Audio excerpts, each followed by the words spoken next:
Hello దోస్తులు, ఎట్లున్నారు? మంచిగున్నారా?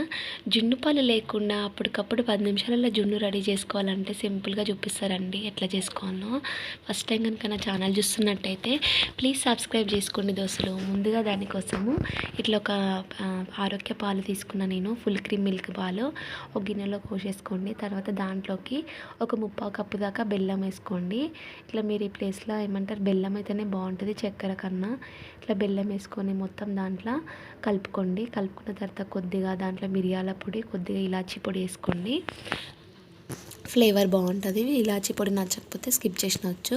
తర్వాత దీంట్లోకి ఇట్లాంటి ఒక పాల జున్ను పౌడర్ మనకు 70 రూపీస్ పెడితే మనకి ఏ సూపర్ మార్కెట్లో అయినా దొరుకుతుంది. జున్ను పౌడర్ ఇన్స్టాంట్గా చేసుకోవడానికి ఎటైనా దొరుకుతుంది అనమాట.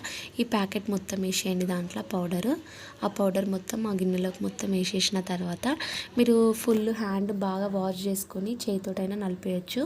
లేదు అని అనుకుంటే స్పూన్ తోటి కానీ లేకపోతే విస్కర్ ఉంటే విస్కర్ తోటి కానీ మొత్తం బీట్ చేసేయండి. దాన్ని లంప్స్ లేకుండా ఉండాలి, అసలు ఏం లేకుండా మొత్తం కలిపేసుకోండి. ఇట్లా ఈ విధంగా కలుపుకున్న తర్వాత మనము స్టవ్ మీద ఒక పెద్ద గిన్నె కానీ లేకపోతే కుక్కర్ కానీ పెట్టుకున్నా నేను. కుక్కర్ పెట్టిన తర్వాత దాంట్లోకి కొన్ని వాటర్ పోసేయండి, ఒక ఫుల్ పెద్ద చెంబు నిండా. తర్వాత ఒక స్టాండ్ కానీ ఇట్లా ఒక గిన్నె కానీ పెట్టి గిన్నె మునిగేదాకా వాటర్ పోసి, వాటర్ కొంచెం హీట్ అయిన తర్వాత ఇట్లా రోలింగ్ బాయిలింగ్ అవుతున్నప్పుడు మనం జున్ను పాలది రెడీ చేసుకున్నాం కదా దాంట్లోకి పెట్టేసుకోండి.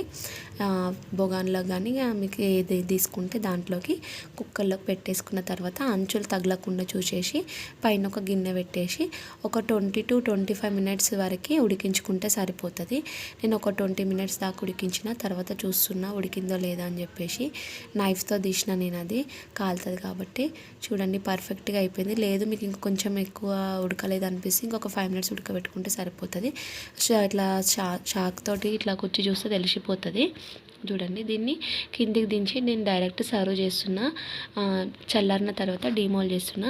మీకు ఇంకా రాయిలాగా గడ్డలాగా తినాలి అని అనుకుంటే మీరు ఫ్రిడ్జ్లో ఒక 2 అవర్స్ పెట్టేసిన తర్వాత తీసుకుంటే మొత్తం అసలు థిక్గా వస్తుంది అనమాట. నేను ఫ్రిడ్జ్లో పెట్టట్లేదు, మీరు కావాలంటే ఫ్రిడ్జ్లో ఒక 2 అవర్స్ పెట్టుకొని తీస్తే ఇంకా గట్టిగా ఉంటుంది. నేను జలుబు అవుతుంది ఎందుకులే అని చెప్పేసి నేను ఇట్లనే తినేస్తున్నాము. ఇట్లా అయినా ఇట్లనే బాగుంది. చూడండి ఇంకా మీకు ఇక్కడ కింది స్పేస్గా సాఫ్ట్గా ఉంది కదా, ఫ్రిడ్జ్లో పెడితే మీకు అలాగే వస్తుంది. వీడియో నచ్చితే ప్లీజ్ లైక్ చేయండి, షేర్ చేయండి.